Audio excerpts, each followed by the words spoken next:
आपका net exam हो गया और आप बैठे हो हाथ पे हाथ धर के रिजल्ट का वेट कर रहे हो, टाइम पास करने के लिए खाने के वीडियो देख रहे हो, ट्रैवल के वीडियो देख रहे हो, ट्रैवल के वीडियो देख के बोल रहे हो हम कब जाएंगे घूमने, ये तो घूमने जा रहा है ध्रुव राठी तो कहाँ कहाँ इजिप्ट भी जाया है मैडम, ये कर लो या फिर आपके पास में एक अच्छा खासा चांस है कि थोड़ा दिमाग लगाओ, आपके पास में फ्री ऑफ कॉस्ट बहुत सारे सोर्सेज है जहां से आप अपने रिसर्च प्रपोजल बनाने पे काम कर सकते हो। जैसे फॉर एग्जांपल शोध गंगा आप सभी लोग जानते हो, यहाँ पर आप जा सकते हो, सर्च कर सकते हो, अपने टॉपिक से रिलेटेड पेपर्स निकाल सकते हो। ऐसा कुछ भी नहीं होता है कि हम लोग पेड जो पेपर्स है वो पढ़ेंगे तब जाके हमको ज्ञान की प्राप्ति होगी, ऐसा कुछ भी नहीं है, है ना।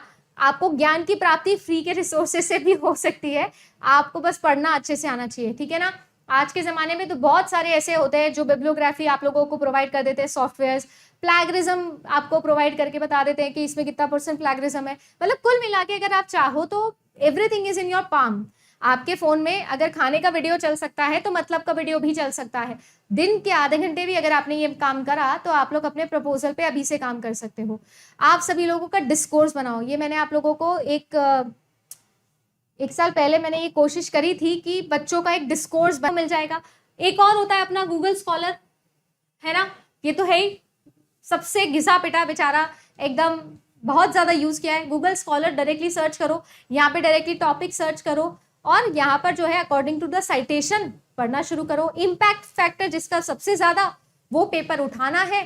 टोटल 10 पेपर भी पढ़ लिए ना उस टॉपिक से रिलेटेड या आपके डोमेन से रिलेटेड, आपका प्रपोजल बन जाएगा, आपका प्रपोजल बन जाएगा, आपको तकलीफ नहीं होगी। ये ट्राई करके देखिए, ट्राई करके देखिए, ये पॉसिबल है, ठीक है ना। तो अगर आप लोग चाहो तो अभी आपके पास में टाइम है, जब तक रिजल्ट नहीं आता है अच्छा खासा टाइम है, अपने रिसर्च प्रपोजल पे काम करो। क्योंकि अगर आपने डिसाइड कर लिया कि आपको पीएचडी वाले चीज पे ही जाना है तब तो देखो आप ये कर सकते हो। अगर आपको लगता है नहीं मैम हमको पहले जॉब चाहिए, क्योंकि देखो पीएचडी करके भी जॉब की अश्योरिटी तो नहीं है, ये तो मैं आपको बोल सकती हूँ। प्लस पीएचडी 5 साल का होता है और 5 साल कुछ खास अच्छे हो ऐसा ज़रूरी नहीं है। मेरे पास तो बहुत सारे पर्सनल एक्सपीरियंसेस भी हैं, इसलिए मैं बता सकती हूँ। ऐसा नहीं है कि खराबी होती है, बट ऐसा भी नहीं कि अच्छी ही होती है ना। जीवन के 5 साल एक ऐसा कोर्स करो जहाँ पर कोई ऊपर से बताने वाला नहीं है, कोई कुछ नहीं है, गाइड ही होते हैं और वो गाइड ही होते हैं। मतलब समझ जाओ बाप, मैं ज़्यादा नहीं बोल सकती बट आप समझ जाओ कि ये जो 5 साल है यूर ऑन योर ओन। और 5 साल के लिए वही 32,000 फिर 38,000 फिक्स है, कोई एक्स्ट्रा इनकम कुछ नहीं। पीएचडी के साथ में अगर रेगुलर पीएचडी कर रहे हो तो उसके साथ में कुछ करना भी कितना डिफिकल्ट हो सकता है ये भी आप सोच के देखिएगा। क्योंकि यहाँ पर आपको गाइड बुलाएंगे सुबह 10 बजे, छोड़ेंगे मान लो 6 बजे, तो 10 से 6 तो यही कर रहे हो, फिर कब क्या काम करेंगे। और भी बहुत सारी चीजें यहाँ पर हो सकती। एक्सपीरियंस गेन करो कि हाँ कैसे काम होता है, क्या होता है, क्योंकि स्किल बेस्ड जमाना है। ऐसा नहीं है कि असिस्टेंट प्रोफेसर बस एग्जाम देने गए और हो गया, नहीं, इंटरव्यू होता है और इंटरव्यू बड़ा अच्छा होता है और डिफिकल्ट होता है। और इंटरव्यू में पढ़ाई से ज़्यादा मेरे हिसाब से, मुझे जितना एक्सपीरियंस है और जितने इंटरव्यूज़ मैंने दिया है, पर्सनैलिटी मैटर करती है। वहाँ पर कोई फ़र्क नहीं पड़ता है कि किस लेवल का नॉलेज बेस है, मैटर ये करता है कि आप अपने नॉलेज बेस को कितना अप्लाई कर सकते हो और आपकी पर्सनैलिटी कैसी है ना। वो जो है हमारे कंप्यूटर साइंस में एक चीज़ बोलते हैं रॉबस्टनेस, तो रॉबस्टनेस आपके अंदर कितनी है वो यहाँ पर चेक करते हैं, मेरे ख्याल से जितना मैंने देखा है। इसके अलावा अगर मैं आप सभी लोगों को बोलूँ तो मैंने जैसा आपको बोला कि असिस्टेंट प्रोफेसर के इंटरव्यू तक आपके पास में नेट की सर्टिफिकेट होना ज़रूरी है। तो देखो दिसंबर वाला एग्जामिनेशन आपके लिए बहुत ही ज़्यादा ज़रूरी हो जाता है। स्पेशली ये मैं उन बच्चों के लिए बोल रही हूँ जिन बच्चों को लगता है कि जून में थोड़ी हालत 19-20 चल रही है ना, ऑन दी एज वो चल रहे हैं। तो मैं आपको यही बोलूँगी कि अभी से तैयारी स्टार्ट कर दो।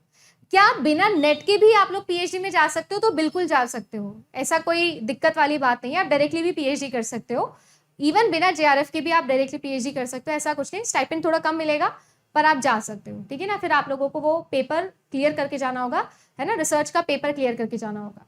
इसके अलावा अगर आप लोगों के पास में 4 साल वाला डिग्री है तो आप डायरेक्टली पीएचडी के अंदर एडमिशन ले सकते हो, जैसे बीटेक है।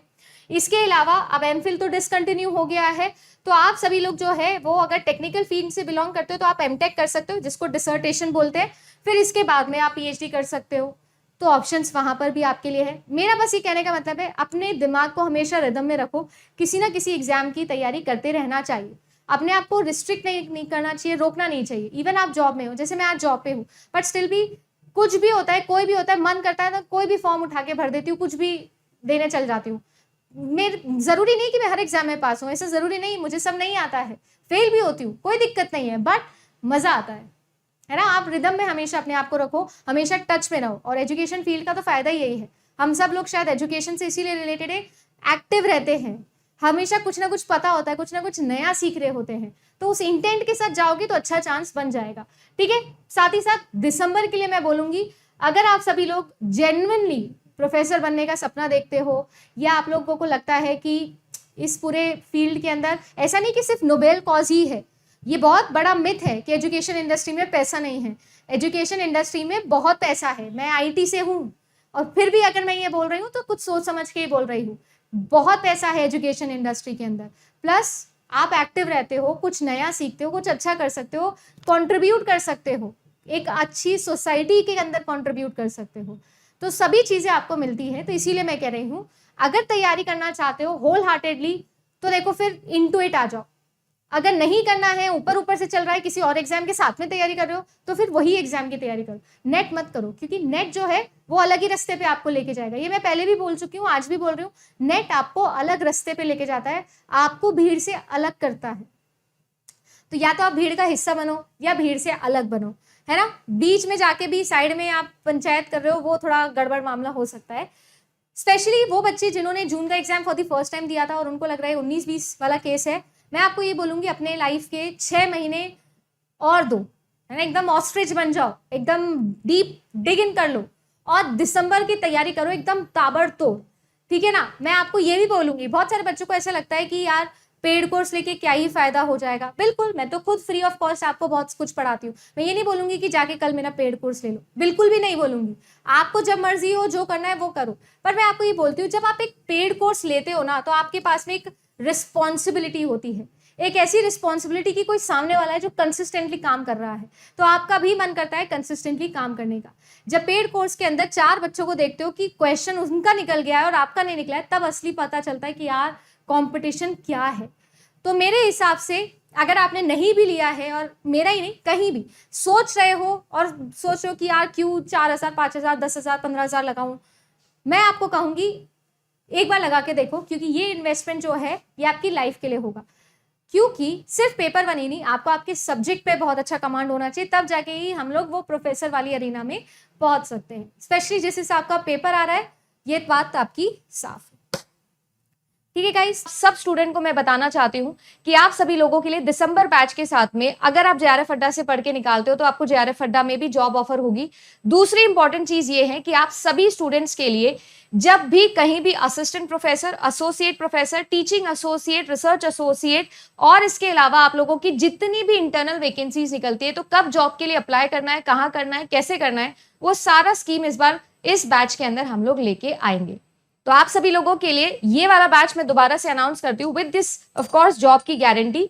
सुपर 100 का बैच अपन ने बनाया था, बैच 1 इसका ऑलरेडी चल रहा है और बैच 2 27 से मैं स्टार्ट करने जा रही हूँ। तो इसको भी सबसे पहले तो लॉन्च करना बहुत जरूरी है 27 तारीख से। अगर आप में से जितने भी स्टूडेंट है जो हमारे साथ एनरोल करना चाहते हैं, सो ये सारे के सारे ऑफर्स के साथ में इस बार, क्योंकि आपको पता होगा कि मैंने एक वीडियो भी बनाया था कि यूजीसी नेट एग्जामिनेशन को क्वालिफाई करके जॉब नहीं लगती, ऐसे करके एक निकलता है। तो मैं आप सभी लोगों से जो है वो यहाँ पर बताने वाली हूँ कि कैसे कहाँ अप्लाई करना है। पूरी एक अच्छे से अलग से वीडियो बनाऊंगी इसकी कि कैसे मैं बताऊंगी।